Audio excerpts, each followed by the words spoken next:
Hola, bienvenidos a la quinta clase de algoritmos 3, a la quinta teórica. Eh, Hoy vamos a ver algunos temas que estaban pendientes, ¿sí? Hasta ahora vimos que había atributos y métodos de clase, pero no vimos bien, no vimos en detalle para qué sirven. Venimos usando UML, pero vamos a formalizar alguna cosita más sobre UML. Venimos trabajando con excepciones, pero hasta ahora no vimos bien cómo funcionan las excepciones, así que vamos a entrar un poco más en eso. Y vimos que las clases se agrupan en objetos, en categorías, pero tampoco trabajamos sobre eso aún. Así que vamos a ver esos temas y algún otro temas más. Vamos a dividir en dos partes la clase, como siempre, para que no sea tan larga la grabación. ¿Sí?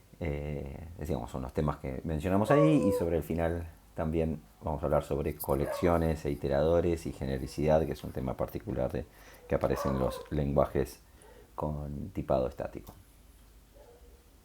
Y con esto no es que vamos a dejar de trabajar sobre programación entre objetos, pero ya todos los temas principales de orientación a objetos los vamos a tener al menos dados y formalizados. Después obviamente vamos a seguir profundizando y viendo cuestiones de diseño, de programación y obviamente ejercitando. Bueno, decíamos que en Java tenemos constructores, ¿sí? El constructor puede tener parámetros y el objetivo de esto es dejar al objeto en un estado válido, ¿sí? Y si no tenemos un constructor, va a existir uno por defecto. Siempre existe en Java un constructor, ¿sí? Ahora en Smalltalk no hay constructores, no existe esa construcción, ese elemento adentro del lenguaje, pero tenemos que dejarlos, o sea, solo lo que hacemos es instanciar con un new, pero no hay un método constructor. El new es un método que ya está previsto y lo que tenemos es el initialize, donde lo redefinimos y el new va a llamar al initialize. Por favor, no redefinan el new. Creo que el lenguaje posiblemente pueden hacerlo, pero creo que se va a romper bastante. Si le gustan las actividades extremas, sí. Y las emociones extremas, redefinan el new, pero tengan otra imagen a mano, no lo hagan en el medio de un trabajo práctico. Decíamos, el problema es que el initialize no lleva parámetros. Entonces, ¿qué podemos hacer? En ese sentido podemos definir, ¿sí?, un método que lo que hace es realiza la inicialización, ¿sí? Entonces, pero ¿cómo lo hacemos? Lo definimos como un método de clase. Las clases, como mencionamos en un momento en Smalltalk, son también objetos. Entonces, al ser objetos, les puedo definir métodos y le puedo enviar a la clase un mensaje. Acá no hay necesidad de instanciarla, porque ya está instanciada. Dijimos, una clase es un objeto, existe como tal, una vez que lo definimos en el lenguaje. Entonces en el caso de la cuenta bancaria, si la necesitamos inicializar para que quede válido con un número y un titular, vamos a enviarle a la clase cuenta bancaria, a la clase, un mensaje, que es un mensaje de clase, inicializar con un número con titular y un titular, ¿sí? Y para invocar esto, creamos una cuenta, decimos cuenta bancaria new, y acá podríamos poner un paréntesis, acá, aquí y aquí, ¿no? Perdón, vuelvo para atrás, aquí y aquí, porque a este inicializar con número, ¿sí?, se lo estamos mandando a la clase cuenta bancaria, ¿sí? Eso es muy importante. Y si el número de cuenta tuviese que ser incremental, supongamos que el primero va a tener el número 1, el número 2, y lo queremos manejar adentro del objeto, no queremos que otro sepa cuál es el número. Entonces lo que se hace es se define, y acá usamos los atributos de clase, ¿sí? Son atributos que pertenecen a la clase. Y como clase, el objeto que pertenecen al objeto clase de cuenta corriente, ¿no? Pertenecen a la clase. Como esa clase, ese objeto clase, hay uno solo por clase, siempre va a estar disponible, ¿sí? Entonces, agregamos un atributo de clase último número que va a tener un único valor.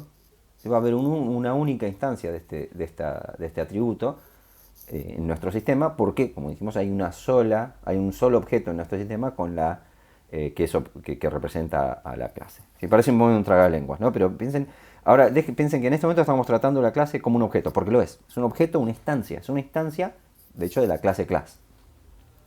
Eso lo vamos a ver en una clase más hacia el final, un poquito de eso. Vamos a entrar un poco en la matrix de cómo funcionan los objetos y clases en los montos. En Smalltalk es parecido, se declaran.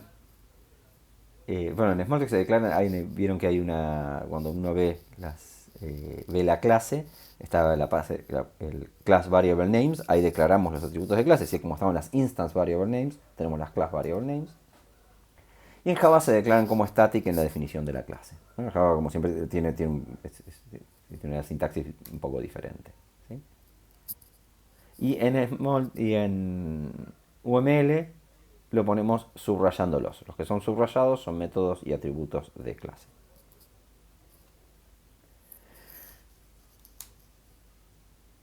Entonces, escribimos una prueba para verificar una cuenta bancaria. Fíjense, acá en esta implementación no queremos colocar el número de cuenta, no se lo pasamos por parámetro al inicializador, sino que simplemente se lo pasamos como va a ser autoincrementado, va a asignarse automáticamente adentro del inicializar. O adentro en el inicializar o en el... ¿cómo se llama? Eh, o en el método que llama siempre el new. Y lo que vamos a hacer en el assert acá es verificar que la cuenta 2 tiene un incremento de 1 sobre la cuenta 1. ¿Por qué? Porque si corremos este test n veces, cada vez yo no puedo saber si va a ser un 1 y este un 2. Por ahí es un 523 y este un 522. ¿Sí? Este número de cuenta. Porque cada vez que corremos, como en Smalltalk encima el sistema está vivo, ¿no? En la imagen, entonces mantiene los atributos de clase, no van a ir desapareciendo, cada vez se va a incrementar en 1.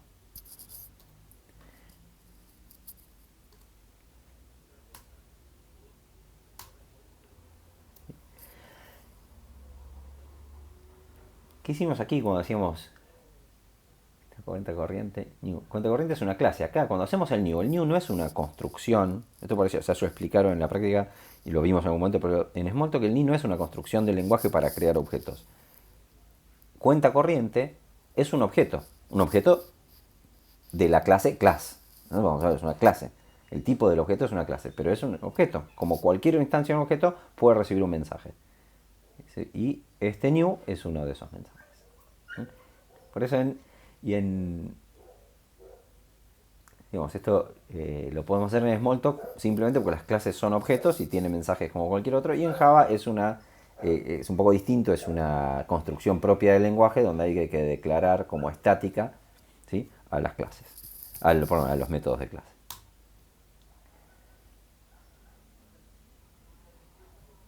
¿Sí? Entonces, repasando aquí, decíamos que la forma de hacer esto en Smalltalk, si lo queremos, bueno, con número o sin número, pero acá a cuenta bancaria le podemos directamente enviar el inicializar con número y con titular. Si lo mandamos a cuenta bancaria, si lo definimos a nivel clase. Si no, lo que teníamos que hacer vamos atrás, ¿sí? Aquí inicializábamos un objeto, ¿sí? Y a la instancia le mandábamos esto. Pero,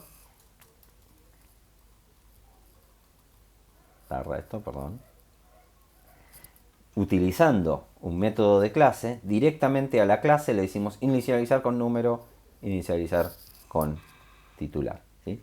Piensen un poco, creo que lo vimos en la práctica, pero repásenlo si no, cómo es el código acá adentro, qué tiene que hacer el método inicializar con número y con nombre, o con nombre solamente si esto es autoincremental, qué código tiene que suceder adentro de este mensaje que está del lado de la clase. Ya creo que lo vimos en la práctica y lo van a ver de nuevo, pero por si no, por favor repásenlo y si no traigan las dudas a clase. Dijimos, preguntas acá, ¿para qué son los atributos de clase? ¿Y los métodos de clase? ¿Para qué? ¿Para qué sirven? ¿Sí?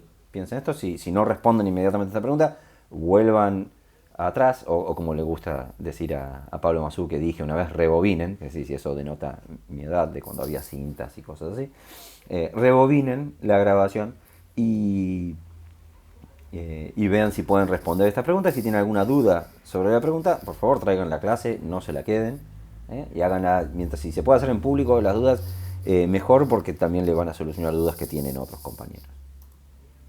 Y decimos, ¿cómo hacemos para inicializar objetos en Smalltalk? Especialmente si tenemos que pasarles parámetros, ¿cómo podemos jugar con estas cosas, los atributos y los métodos de clase, para lograr algo que el lenguaje no tiene, que son los constructores, como si tiene Java, .NET y otros lenguajes, ¿sí? O sea, ¿cómo funciona eso?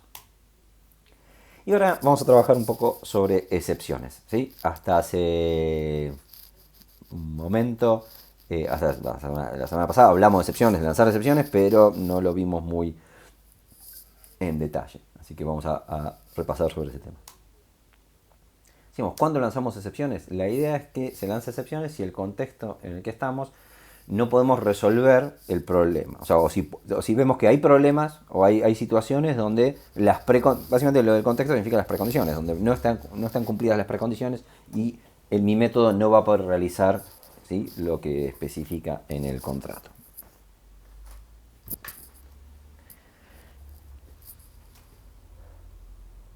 Y la idea es cuando lanzamos las excepciones se puede lanzar al contexto anterior, o sea, básicamente al objeto, al método que invocó. Siempre los métodos son invocados desde otro método, ¿no?, que está en otro objeto. Entonces, o en el mismo también.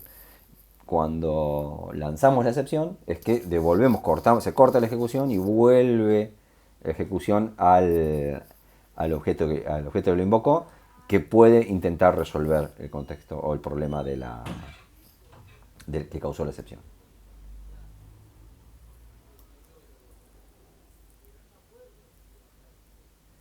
También, digamos, puede ser que en general lo que tratamos de hacer es que usar excepciones cuando no se cumple una precondición, pero a veces también para aislar, ¿sí?, para ver, bueno, el comportamiento básico es este, y cuando hay un comportamiento excepcional lo podemos resolver, por ahí se resuelve de otra manera. Ahora vamos a ver algún ejemplo de eso.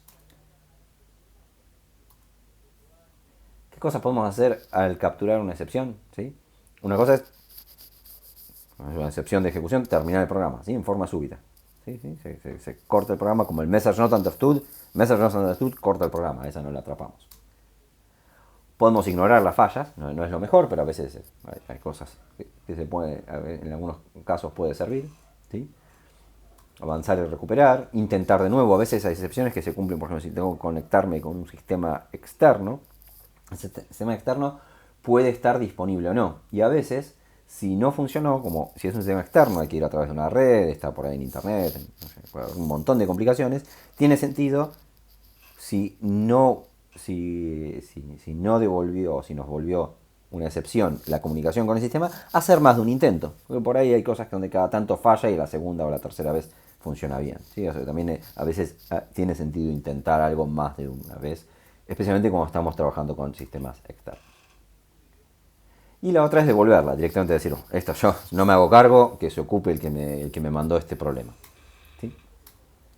Y esa podemos mandar la misma excepción y a veces podemos mandar otra, porque a veces podemos por ahí no podemos resolverla, pero podemos entender qué excepción se lanzó o qué sucedió, y mandamos una excepción, como entendimos eso en un método, al contexto invocante le enviamos una excepción diferente que tenga más información de qué es lo que hay que hacer. ¿Sí? Ahora vamos a ver un poco cómo funciona esto de la información que contienen las excepciones. En Smalltalk la jerarquía de excepciones es bastante simple la parte que vamos a usar, ¿sí? Nosotros vamos a utilizar excepciones de tipo error, ¿sí? Estas son básicamente las que vamos a usar.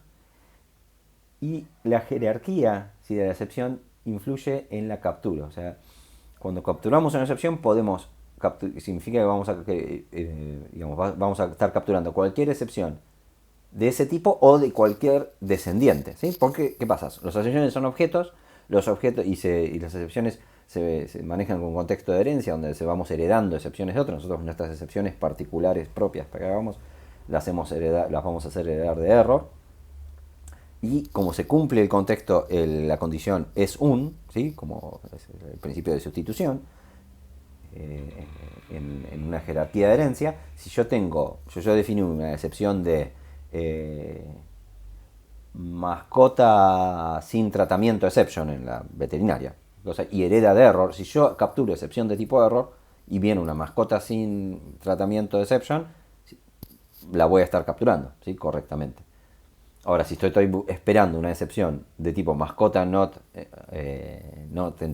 atendida y me viene un error que es una superior en la jerarquía, o una de perro de raza no sé qué, error, de raza equivocada, error, cualquier cosa, tampoco va, si no hereda de mascota no atendida, no la voy a poder atrapar con ese mismo mecanismo. Cuando hago las...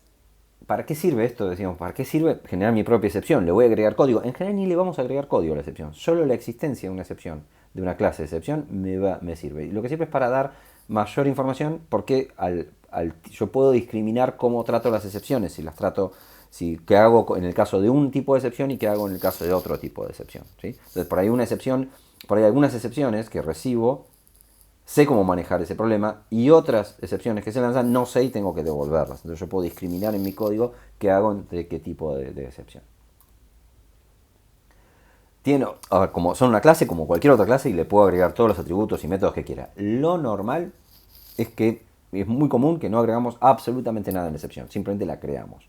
La creamos, le damos un nombre, decimos de quién hereda, y eso es toda la programación que hago al crear mi excepción. De nuevo, se puede agregar y programar más cosas adentro de mi excepción, pero es muy normal, van a ver que las excepciones solamente tienen el nombre, no tienen ni atributos ni métodos. Uno dirá, pero esto es un problema, nos dijeron que un objeto tiene que tener estado y si heredo de algo tiene que ser diferente. Sí, es cierto, es como que va en contra de eso que mencionamos en programación de objetos, pero son un caso particular las excepciones, donde se llaman clases marker classes, clases que se usan para marcar lo que como una marca, como para solamente enunciarla, ¿sí? Es una práctica totalmente habitual en muchos lenguajes con las excepciones. Y lo más importante es la jerarquía, cuál hereda de cuál para poder discriminarlas correctamente, ¿sí? Sí, bueno, sobre el tema de excepciones, las que deberíamos poder contestar ahora es por qué deberíamos crear nuestra clase de excepciones. O sea, por qué no usar error y listo. Si es un error, es un error. ¿Sí?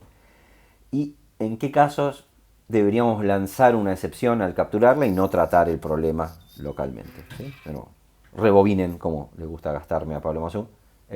Vayan hacia atrás en el video. Si no se entendió esto, por favor, anótense la pregunta y tráiganla a la clase y la resolvemos entre todos. Continuando con el tema de excepciones, ¿sí? Tenemos en particular en Java y otros lenguajes también lo que llaman excepciones chequeadas en forma estática. Así como Java hace chequeo de tipos y muchos lenguajes hacen chequeos de tipos en forma estática, también existe el concepto de chequeo de excepciones en forma estática. ¿Sí? Entonces, en Java en particular voy a tener varios tipos de excepciones, todas se heredan de throwable.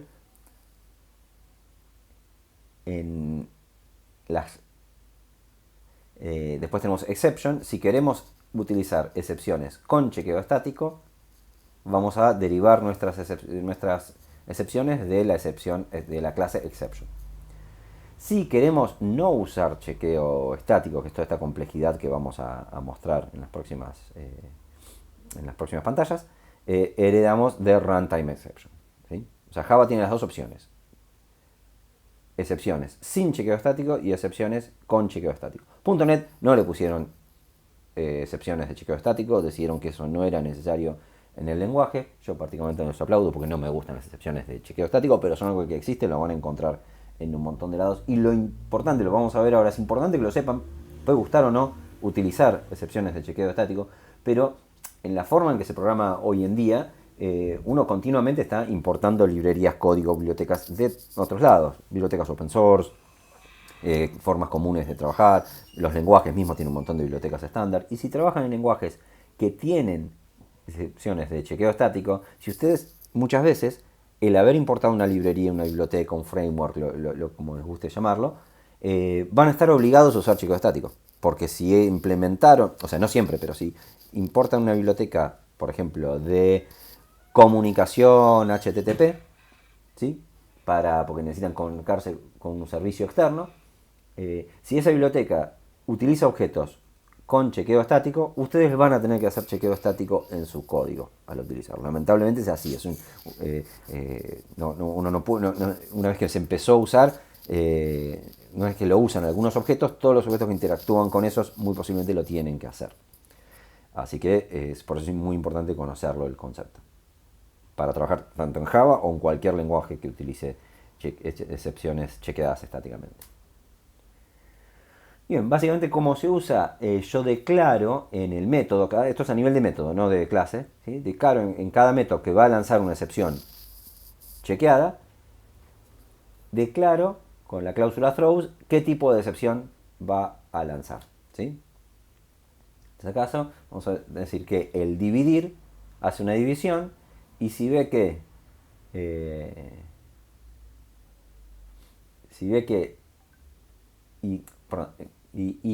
al crear acá tenemos que crear la fracción, va a lanzar, si el numerador es 0, porque no se puede dividir por 0, ¿sí? Aquellos que me digan, no es que no se puede dividir, da infinito, por favor, hablen con el departamento de matemática. No hablen, directamente no se lo digan en el mismo piso del departamento de matemática, porque si ustedes con gente de matemática dicen que dividir por 0 da infinito, pueden tener serios problemas. En ciencias exactas de la UBA hubo una vez, se dice que alguien dijo que dividir por 0 daba infinito y no se supo más de esa persona, no desapareció, no saben, creo que se fumó en una nube de lógica. Pero bueno, esto como no se puede dividir por 0, y si yo tengo el método dividir, va a dar, decido lanzar una fraction inválida exception, ¿sí? Ahora, fracción inválida exception, ¿por qué lo pronuncio en inglés? Pues disculpen, es una tontería. Fracción inválida exception es una excepción chequeada, la acabamos de inventar, la inventamos como una excepción de tipo chequeada. Como en este código se lanza esa excepción, tengo que poner esta cláusula, si no, no compila. Directamente el compilador maneja todo esto, ¿sí? El tema es que cada vez que redefino, ¿sí?, este método, tiene que cumplirse el contrato, con lo cual también tengo que poner que se lanza la excepción. Con lo cual es bastante como que te ata un montón, ¿no? Es bastante molesto esto. Esto lo que hace es que cualquiera que llame a dividir a este método, cualquiera que tenga una fracción y llame el dividir, va a tener la obligación de capturar la excepción. Entonces, hay tres formas de capturar esta excepción. Supongamos que acá voy a tener un método, división múltiple, que va a llamar a la fracción, ¿sí? Al método fracción que vimos antes. Como este método declaró que lanza la excepción, voy a tener que hacer todo esto para tratar la excepción. No puedo simplemente, si explota, explota y que se arregle el que me mandó la fracción, que me mandó un 0, ¿sí? O sea, entonces acá, ¿sí?, si al dividir, perdón, si acá va a dar una excepción, como acá tengo que ponerlo en try catch, en Java se hace así, se pone un bloque try, acá se pone el código que posiblemente lance una excepción, que yo creo que va a lanzar una excepción, y es obligatorio esto, ¿sí?, en el caso de esto del dividir, porque habíamos definido que el dividir tiraba este método, tiraba esta excepción, o podía tirar esa excepción. Es obligatorio encerrarlo en un bloque try catch, ¿sí? Y una forma de capturarla es decir, si vino una fracción inválida exception, tengo un método definido acá dentro de fracción dentro de mi clase, que va a tratar esa excepción y va a resolver el tema y se ocupará, ¿sí? ¿Sí? Como que acá la estamos manejando, ¿no? Acá la atrapamos y nos ocupamos. Esta es nuestra excepción, ¿sí? Y después devolvemos la suma. O sea, hacemos todo y si no pasó eso, ¿sí?, devolvemos la suma. Ahora, otra forma de hacerlo es decir, ¿sabes qué? Este método, el división múltiple, acá no tuvimos que decir que lanza la excepción. ¿Por qué? Porque la atrapamos, Si la atrapamos, está todo bien. Otra forma de hacerlo es decir, ¿sabes qué? Yo no quiero ocuparme de esta excepción. Porque no es mi problema si alguien trató de dividir por cero. Entonces, en este caso, como es una excepción chequeada la que va a venir, declaramos que se puede lanzar la excepción. Y acá hago esto, ignoro el tema de la excepción. Digo, ¿por qué acá no me obliga a ponerlo en un bloque try catch y atrapar la excepción? Porque ya declaramos, ya acá dijimos, acá miren que el resultado de este método puede ser que venga esta excepción. Ya lo declaramos. Entonces acá la estamos lanzando, no lo estamos ocupando. El arquero, ¿no?, anterior se ocupaba del tema, este no, acá esto dijimos, no, puede fallar. Acá declaramos que puede fallar y que se ocupe el que nos mandó el 0. Y la otra forma, que no está muy kosher, es muy buena esta, es poner el bloque try catch y no hacemos nada, ignoramos el problema. Si en una de las sumas y si en una de las divisiones me mandaron el 0, ¿saben qué, gente? No pasa nada, lo ignoro. Embrómense por haberlo hecho, ignoramos esa suma, vamos a hacer esa división. En lugar de hacer, si había 5 divisiones y uno era dividir por 0, bueno, vamos a hacer 4 de esas, sumar esas y listo. ¿Sí? Esto es como que acá no pasó nada, pero no es exactamente la mejor opción. Pero puede haber casos donde esto sirve. ¿Sí?